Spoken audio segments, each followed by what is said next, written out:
Hello everyone and welcome back to our channel. In front of me I have Samsung Galaxy Watch Ultra2, and in today's video I'm going to show you a few things or a few settings I recommend to change on your watch. So let's get started.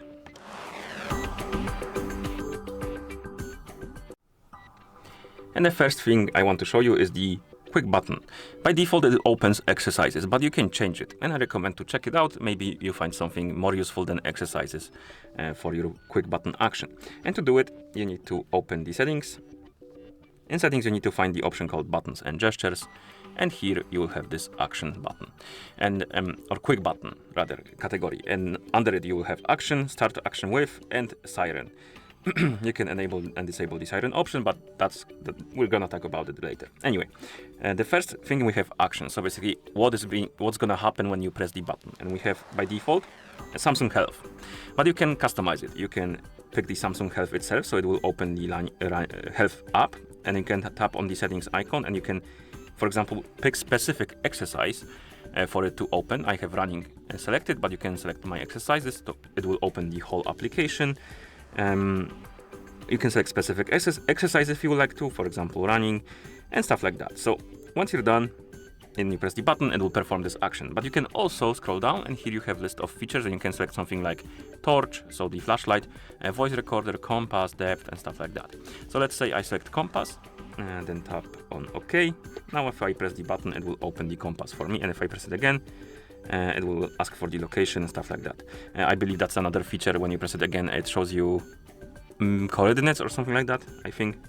Anyway, so select something you like. I recommend using it for the exercises usually, because that's the main purpose of this button. Then we have start action with, and by default it's short press. So if you press it once, it will perform the action, but you can select double press, and instead of like pressing it once, you will need to press it twice for it to perform the action, which could be useful in some cases if you mistakenly sometimes press this button and it annoys you. You can select it to do it when you press it twice, so that you're sure basically that you pressed it when you wanted to press it. And then we have the siren. This is for like accidents. So maybe if you're in some accident, you can press and hold the button on your watch for 5 seconds when you turn on the siren, and it will start making a very loud noise. Actually, let me show you.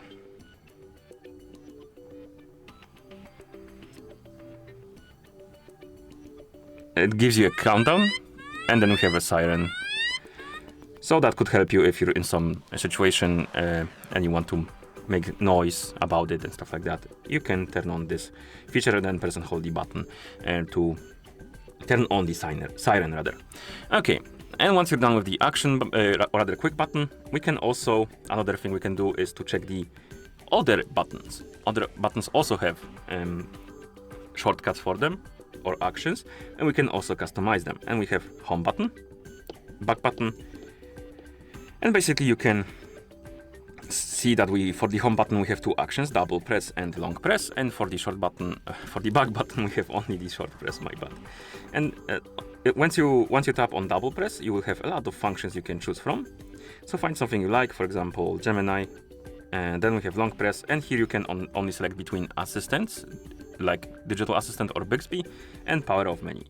Power off menu will show you basically power button, and you can turn off your watch, and the assistant will launch the Gemini or Bixby for you. So maybe with this button, with double press, let's select something like global goals.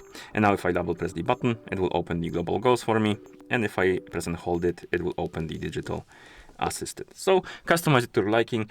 I really recommend it. It would make your watch probably more personal, more convenient to use, so check it out. Next, we have wrist gestures. That's another thing that makes your watch a bit more convenient to use, and it's also in this menu, in the buttons and gestures menu. And here, if you scroll down, we have the category gestures, and we have some gestures right here. We have rise to talk, double pinch shake, knock knock, and if you're not sure how the gestures work, you can always tap on gesture tutorial, and here you can tap on the gesture and it will show you how you're supposed to do it, and you can try it as well. And remember, gestures only work if you're wearing your watch on your wrist, otherwise it won't work. But once you enable them, you can use the rise to talk to activate the AI assistant. So if you raise your watch to your face and start talking, it should start listening to you and your commands. Then we have double pinch, shake, and for this you have some specific actions you can perform. For example, on the watch face you can choose between secondary action, or you can turn it on or off even, and you have next notification or next tile. And the main action on the double pinch on the watch face is that it shows you the now bar. This is a feature that shows you like a lot of information, or maybe not a lot, but some information like notifications, music playing and stuff like that. Then we have music and media. So if you're playing music or and media, you can play and pause or go to the next song. And then we have alarm alerts, you can dismiss them or snooze them. And then we have calendar alerts, dismiss them or snooze them. And finally reminder alerts, and you can complete them or dismiss them. Okay, so you can also turn it on and use it. I recommend to check it out, it might be quite useful. Then we have the knock knock, and this one is interesting because it allows you to start the exercise, for example, or launch specific app.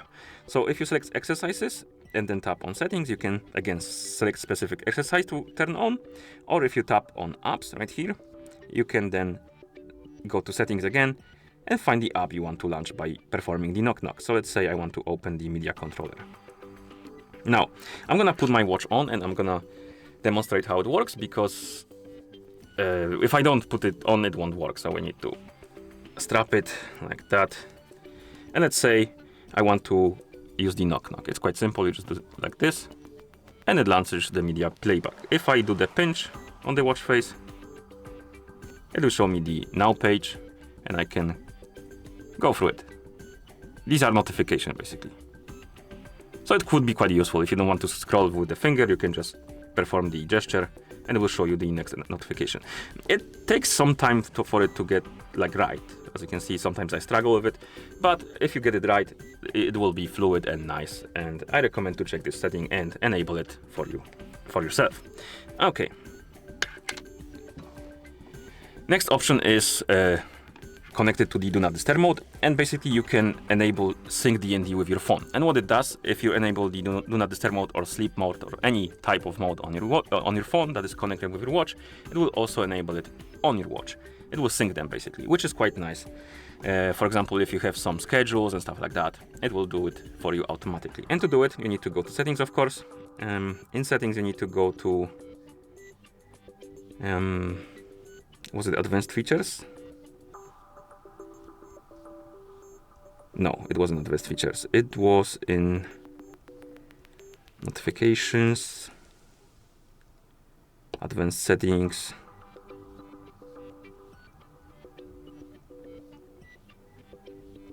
It was somewhere here. I can find it soon. Give me a second. Where was it?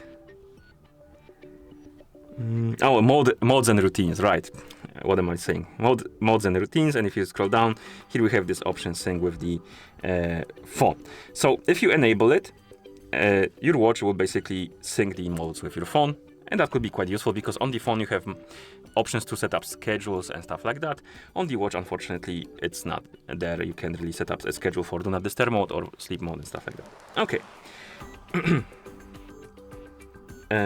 Another thing I want to show you is or recommend to change is the now bar settings. So if you go to the advanced features, you can scroll down and look for the now bar style. And here we can change how the now bar behaves. And for example, media controller, you can select icon with text or icon only. And what I mean by that, when you start playing media, let's say on the phone that is paired with your watch, usually now bar shows you that you're playing media right here on the watch face, but you can select how it's being displayed. Does it detect it? Yeah. Now we have Spotify with text. Usually you will have only icon. Let me actually show it to you. So now let's go back and change it back to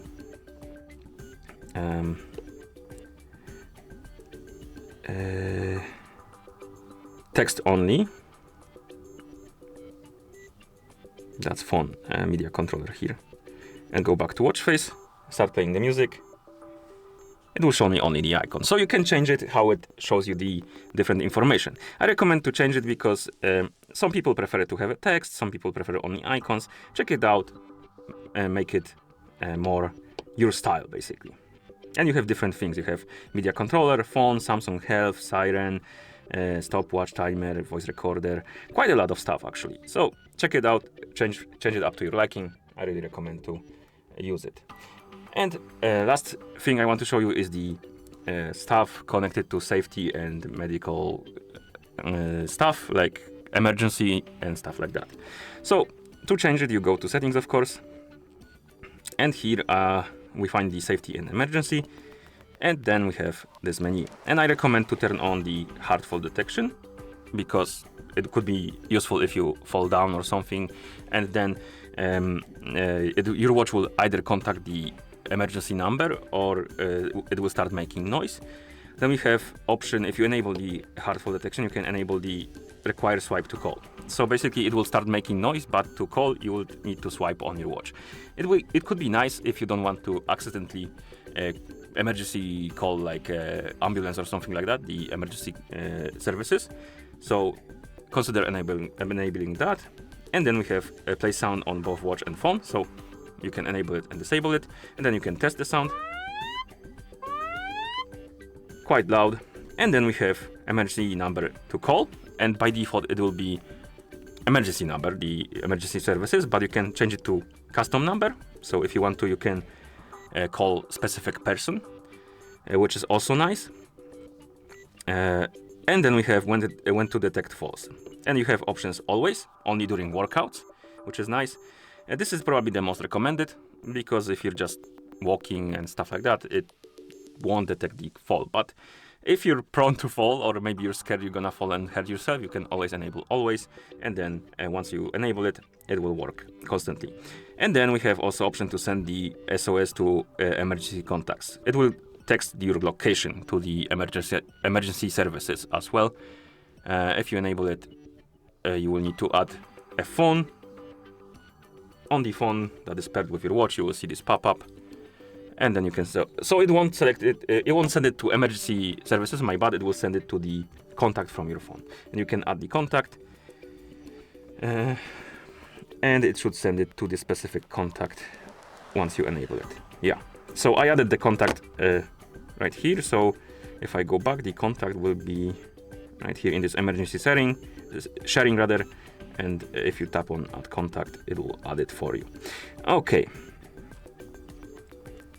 And I believe that's about it when it comes to emergency, and that's really a setting I recommend to change if you want to enable these features. Of course, if you want to disable them, you can disable them as well. Anyway, if you found this video helpful, please consider subscribing to our channel and leaving a like on the video. Thank you for watching, and see you in the next one.